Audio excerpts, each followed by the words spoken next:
Top Republican and Democrat on the House Foreign Affairs Committee, Chairman Michael McCaul and Ranking Member Gregory Meeks sat down with Irina Diamante and Kevin Fry today for a rare joint interview. And Kevin joins me now from inside the Capitol with a story you will see only on New York One. Good evening, Kevin.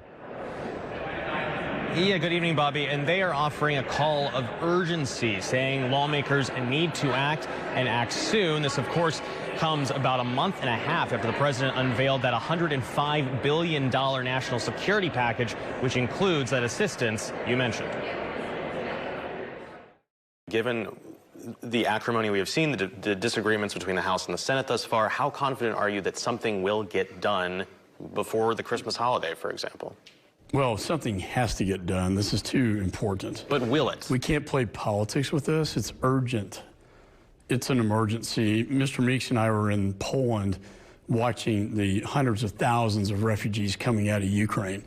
And in Poland, they said this is like 1939 when Hitler invaded Poland. To them, it's just like the parallels to World War II, my dad's war, and then the threat to the Pacific. It's all real. Our national security is at stake, as well as if we don't continue to support the brave people of Ukraine who are fighting for their own freedoms, then there comes a time that not only are we going to have to spend money for weapons and others, but we're going to lose blood of our women and men who will be called in the military because Putin's not going to stop there.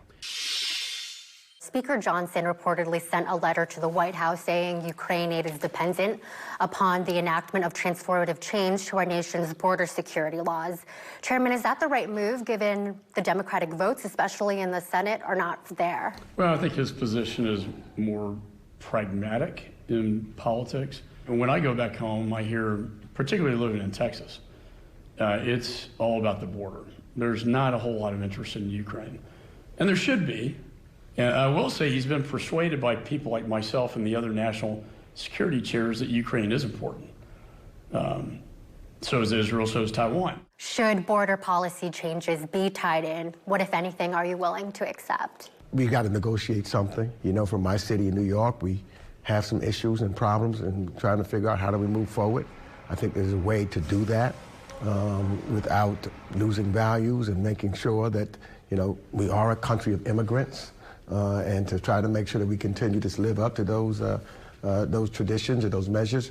I don't think that we should be holding, you know, Ukraine hostage for it because of the need of getting this done now.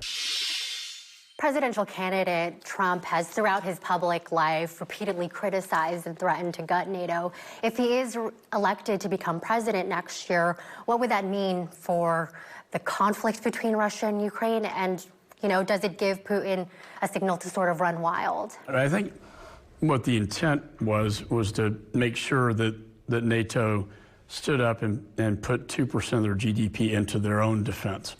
That it's not just the United States of America that has to protect NATO. In our travels, what we're finding is that NATO is starting to step up, and I think that's what the former president was talking about, is that they have to take responsibility for their own backyard. Probably one of the things that we may disagree on is Donald Trump.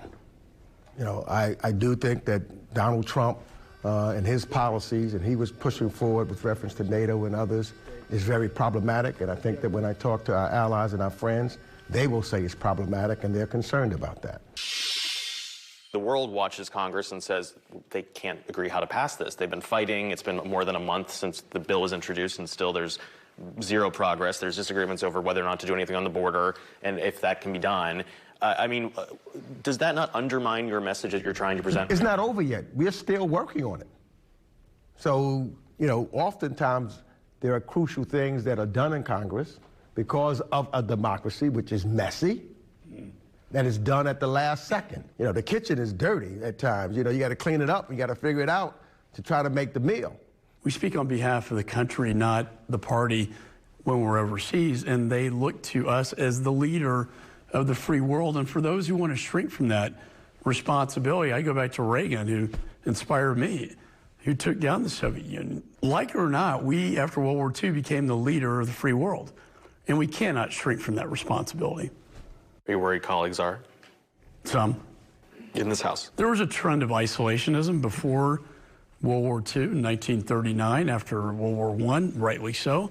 But you can't hide under a rock and pretend like the threat's not going to come to you. You have to lead. And that's what our allies expect of us. When we project strength rather than weakness, we have peace.